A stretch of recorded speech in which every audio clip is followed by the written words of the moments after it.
I was 24 years old when I heard the words that would shatter whatever innocence I had left about family. Finally, those ungrateful kids get nothing. My stepmother Victoria said it, out loud, at my father's funeral. While I stood less than 10 feet away, still holding the white rose I was supposed to place on his casket. The church was packed. Dad had been loved by everyone in our small town. Business partners, old friends, neighbors who remembered him helping them move furniture or fix their cars for free. And there we were, his 3 children, dressed in black, trying to hold it together while the woman he'd married 5 years ago smiled like she'd just won the lottery. "I heard that," my younger brother Marcus whispered beside me, his jaw tight. Victoria didn't even flinch. She stood there in her designer black dress, the one that probably cost more than our monthly rent, touching up her lipstick like she was at a cocktail party instead of saying goodbye to her husband of 5 years. My older sister Claire grabbed my hand. She was shaking. "Did she really just—" Claire couldn't finish the sentence. Yes, she did, and everyone heard it. I watched heads turn. I saw the horrified expressions. But no one said anything. No one defended us. They just looked away, uncomfortable, pretending they hadn't witnessed our stepmother celebrating our father's death before his body was even in the ground. Dad had been sick for 8 months. Cancer. Fast and brutal. And during those 8 months, Victoria had slowly pushed us out. Visiting hours that didn't work for our schedules. He's too tired for visitors today. Calls that went unreturned. By the end, we barely saw him. Now I understood why. "The reading of the will is tomorrow at 2, Victoria announced loudly, addressing the whole room like a queen addressing her subjects. "I expect this to be very quick. Very simple." She looked directly at me when she said it. Her smile was cold, victorious. My stomach dropped. What had she done? The lawyer's office smelled like old leather and betrayal. We sat on one side of the mahogany table. Victoria sat on the other, flanked by her own attorney, a sharp-faced woman in a gray suit who looked like she ate compassion for breakfast. Mr. Henderson, Dad's lawyer for 20 years, looked uncomfortable. He kept adjusting his glasses, clearing his throat, avoiding eye contact with any of us. "Let's begin," he said quietly. Victoria leaned back in her chair, crossing her legs. She was wearing red. Bright, brilliant red. The day after her husband's funeral. "This shouldn't take long," she said, examining her nails. Mr. Henderson opened the folder. His hands were shaking slightly. "The last will and testament of Robert Mitchell, dated March 15th of this year." "Wait," Claire interrupted. "March? But Dad was already sick by then. He was on heavy medication." "He was of sound mind when he signed," Victoria's lawyer cut in sharply. "We have medical documentation proving his mental competency." My heart started racing. March was 2 months before Dad died. 2 months when Victoria had banned us from visiting more than once a week. 2 months when he was weak, scared, probably desperate to believe his wife loved him. What had she made him sign? "To my beloved wife Victoria," Mr. Henderson read, his voice barely above a whisper. "I leave my entire estate, the house, all bank accounts, investments, and the business." The room tilted. Marcus stood up so fast his chair fell backward. "That's impossible. Dad would never—" "Sit down," Victoria's lawyer commanded. "To my children," Mr. Henderson continued, and I could see actual tears in his eyes now. "I leave my love and the hope that they understand my decision. Victoria has been my companion in my darkest hours, and she deserves security." "Security?" I heard my own voice, distant and strange. "She deserves security." Victoria smiled. Actually smiled. "Your father knew you 3 would be fine. You're young, healthy. You have your whole lives ahead of you." She stood up, smoothing her dress. "The house will be sold by the end of the month. I'm moving to Barcelona. I suggest you remove any personal items you want before then." "You manipulated him," Claire whispered. "He was dying and you manipulated him." "I loved him," Victoria said, but her eyes were empty. "Can we finish this? I have a flight to catch." That's when the door opened. An old man walked in. Late 70s, maybe early 80s, wearing a suit that had seen better days but was pressed with military precision. "I apologize for the interruption," he said, his voice surprisingly strong. "My name is Walter Chen. I was Robert Mitchell's accountant for 32 years. Victoria's smile vanished. "This is a private meeting." "Actually," Mr. Henderson said, and for the first time there was something like hope in his voice. "Mr. Chen called me yesterday. I invited him." Walter Chen set a briefcase on the table. The leather was worn, covered in travel stickers from places I'd never heard of. "I've been out of the country," he explained, looking at us with kind eyes. "Teaching in Singapore? I only found out about Robert's passing 3 days ago. I got on the first plane back."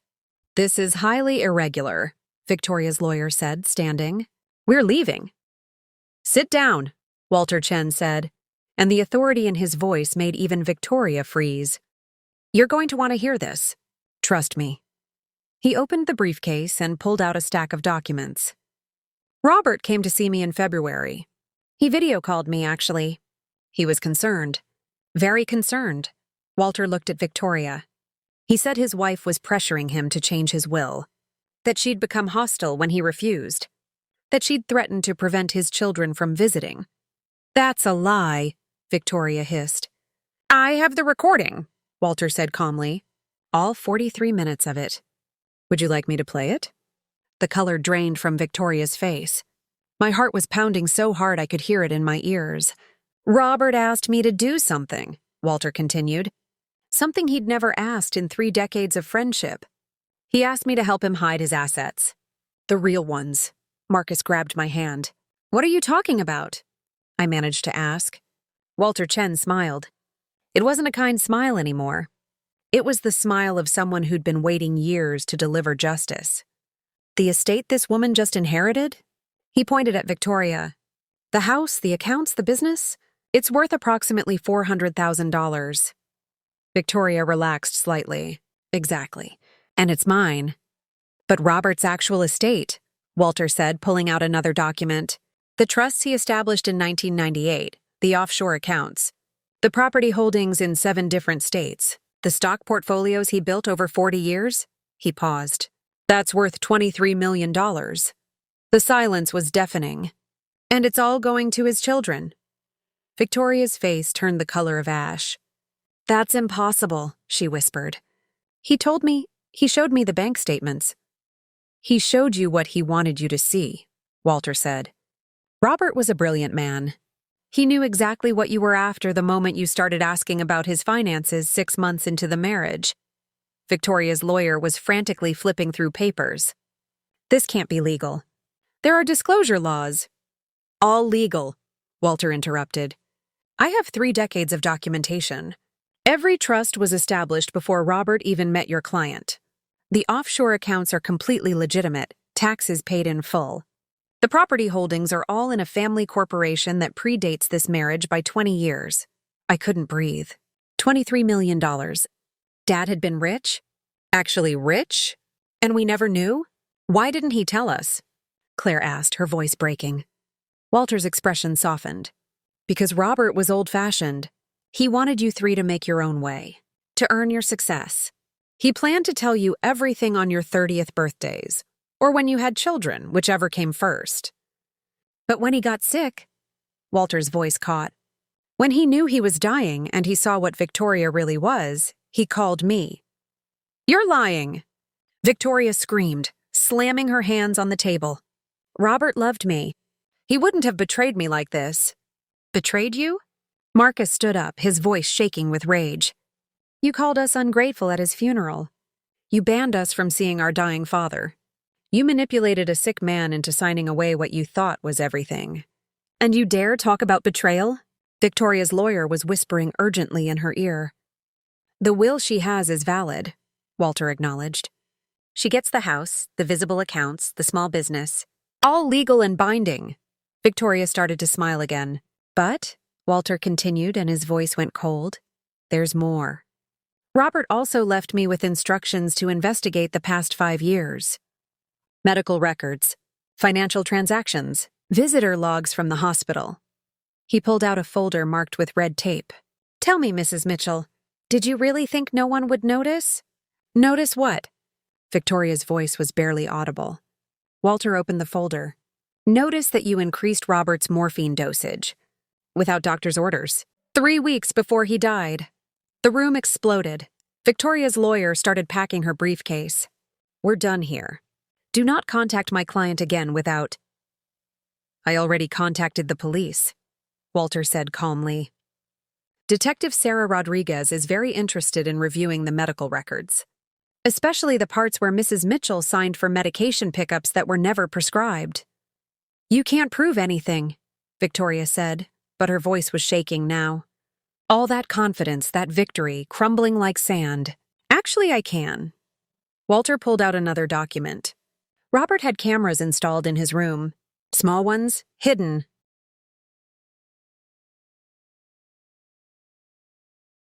He was paranoid toward the end, convinced something wasn't right about how tired he felt, how foggy his mind got after Victoria's visits. My stomach turned. Dad knew. He knew something was wrong. The footage shows you crushing pills into his drinks, Walter continued. Pills that weren't prescribed. Pills that made him confused, disoriented. Perfect timing for convincing him to sign a new will, wouldn't you say? Claire covered her mouth, tears streaming down her face. And then there's the money, Walter said. $215,000 transferred from Robert's accounts to yours over 8 months. Always in amounts just small enough not to trigger bank alerts. You were very careful. He gave me that money, Victoria shouted. For household expenses. Household expenses? Walter raised an eyebrow. Like the apartment you rented in Barcelona 3 months ago? Or the first-class tickets to Spain you bought the day Robert's oncologist gave him 2 weeks to live? I felt sick. Actually sick. While Dad was dying, while we were begging to see him, she was planning her escape. Planning her new life with his money. The police are waiting outside, Walter said. They have questions about the morphine. About the suspicious timing of Robert's decline. About whether his death was actually from cancer or from something else. Victoria's face went white, then red, then white again. This is insane, she whispered. I loved him. No, I said, finding my voice for the first time. You loved his money. You loved what you thought he had. And when he was vulnerable and scared and dying, you made sure we couldn't save him. I want a lawyer, Victoria screamed. You have one. Walter pointed at the woman next to her, who was now standing by the door, clearly ready to run. A different lawyer, Victoria's attorney said quietly. I handle estates, not criminal defense. And just like that, she left. Walked right out. Left Victoria sitting there alone. How does it feel? I wanted to ask. How does it feel to be abandoned when you need someone most? The door opened again. 2 police officers walked in, Detective Rodriguez leading them. She was younger than I expected, maybe 40, with sharp eyes that took in the whole room in seconds. Victoria Mitchell? She asked, though she clearly already knew. Victoria didn't answer. She just sat there staring at the table, her red dress suddenly looking like a confession. We need you to come to the station, Detective Rodriguez said. We have questions about your husband's medical care in his final weeks. Am I under arrest? Victoria's voice was barely a whisper now. Not yet, the detective said. But I strongly suggest you cooperate. We've already spoken to 3 nurses from the hospice care team. They've given us some very interesting information about medication discrepancies. Victoria stood on shaking legs. For the first time since I'd met her 5 years ago, she looked small, powerless, human. This isn't over, she said, looking at us. But there was no fire in her eyes anymore. Just desperation. Actually, Walter said, it is. Even if by some miracle you avoid criminal charges, you signed a prenuptial agreement. Remember that? You get nothing if you're found to have committed fraud or theft during the marriage. And we have evidence of both. Victoria's mouth opened. Closed. Opened again. No words came out. The house you inherited? Walter continued. It has a $200,000 mortgage on it that Robert took out last year. The business? It's $40,000 in debt. The bank accounts? They have exactly $12,000 combined. Congratulations, Mrs. Mitchell. You won. I almost felt sorry for her. Almost. Then I remembered her standing at Dad's funeral, gloating about how we'd get nothing. I remembered the months of being turned away from his hospital room. I remembered his confused phone calls, the ones where he didn't sound like himself, where he couldn't remember conversations we'd just had. "Let's go," Detective Rodriguez said, touching Victoria's arm gently but firmly. Victoria looked back at us one last time as they led her to the door. "He was going to leave you anyway," she said, venom creeping back into her voice. "He told me you kids never visited, never called, never cared about him until he got sick." "That's interesting," Walter said, pulling out his phone. "Because I have Robert's phone records right here. 743 calls to his children in the 2 years before he met you. And after the marriage, his call log shows the numbers, but when we checked with the phone company, those calls never connected. Someone was blocking them." Victoria's face confirmed everything. "You changed his phone settings," Marcus said, realization dawning. "That's why he stopped answering. That's why he thought we abandoned him." "Goodbye, Victoria," Claire said coldly. After they took Victoria away, the four of us just sat there in silence. Mr. Henderson, Walter, Marcus, Claire, and me.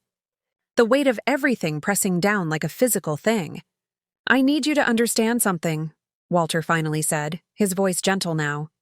"Your father never stopped loving you. Not for 1 second. He pulled out a letter.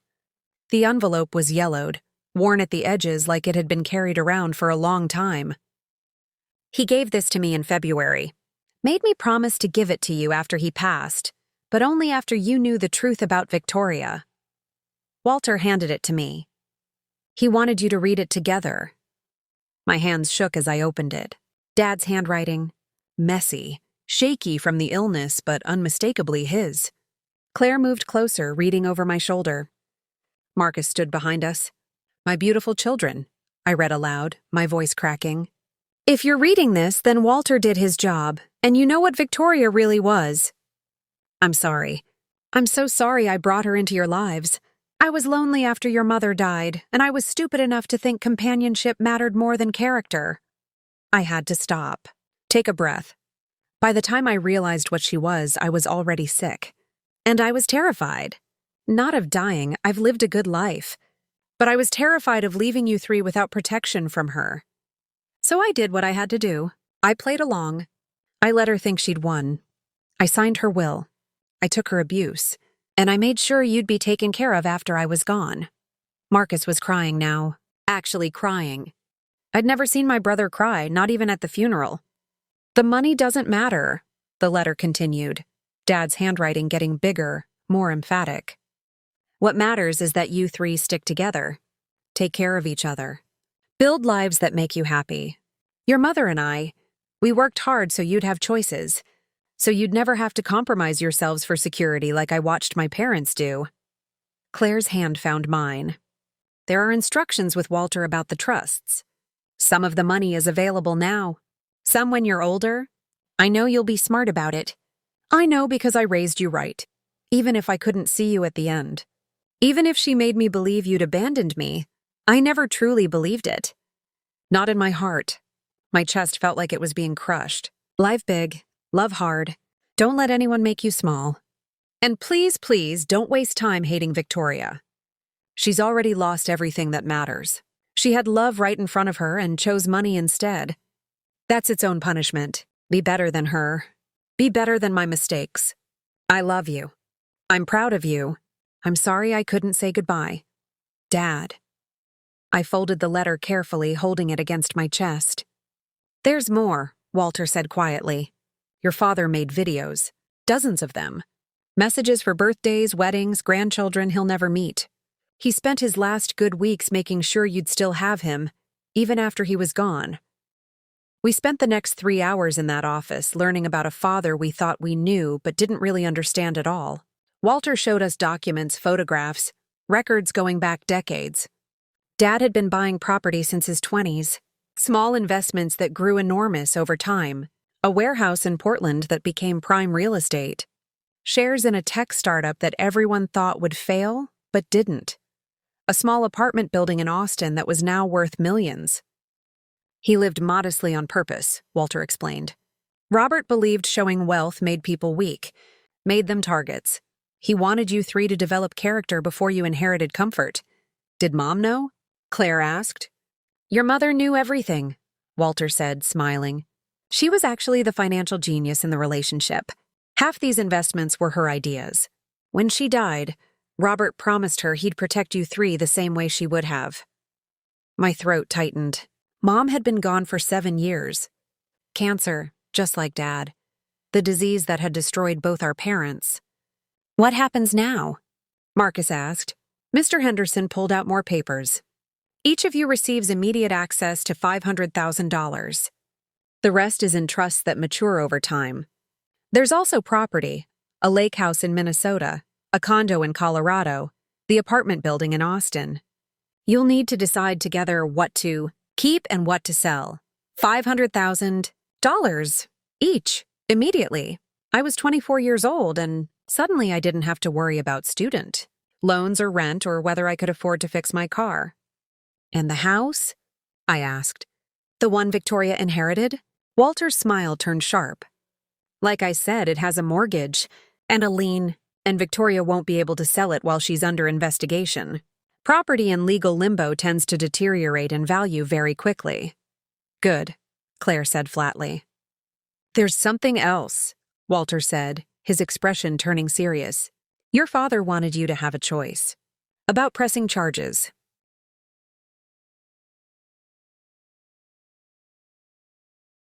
What do you mean? Marcus asked.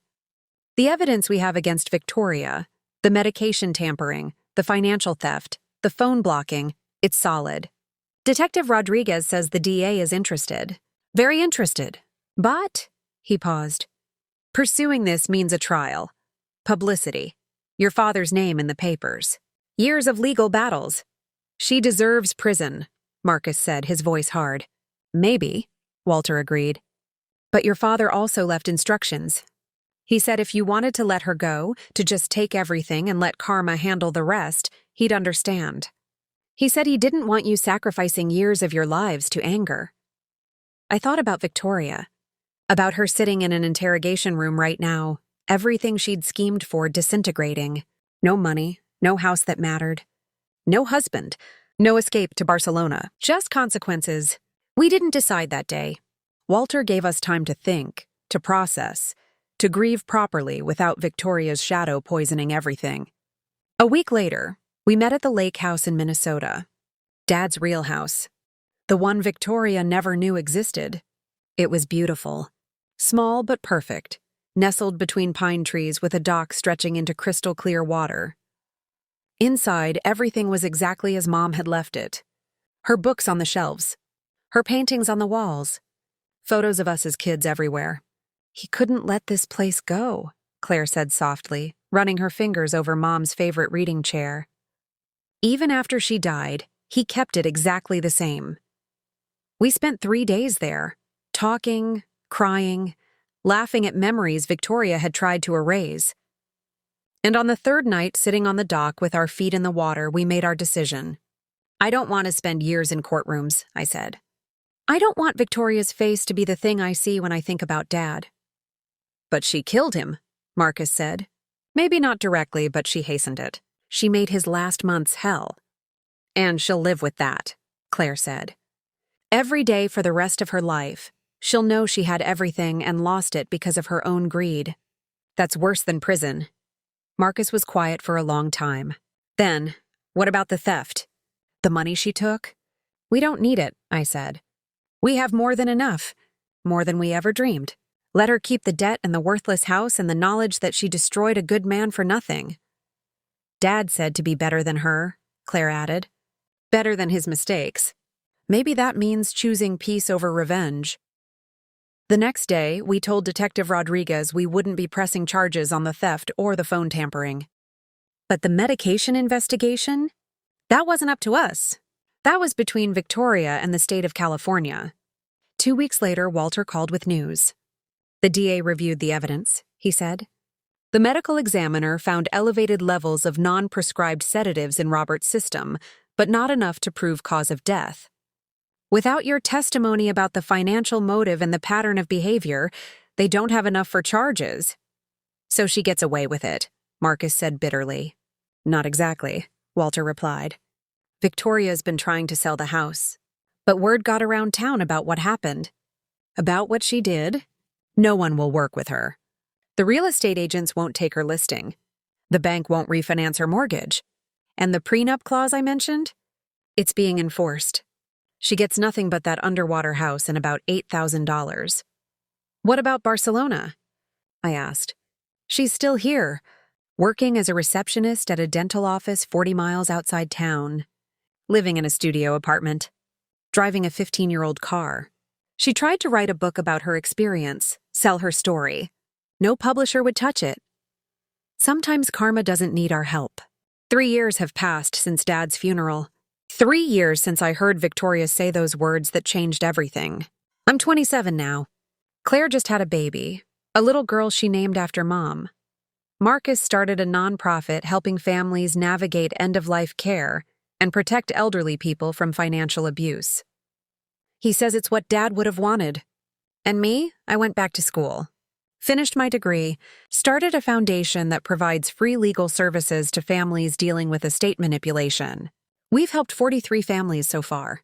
43 groups of kids who won't lose their inheritance to predators like Victoria. I saw her once about 6 months ago. I was getting coffee downtown and she was there, older, tired, her designer clothes replaced with thrift store basics.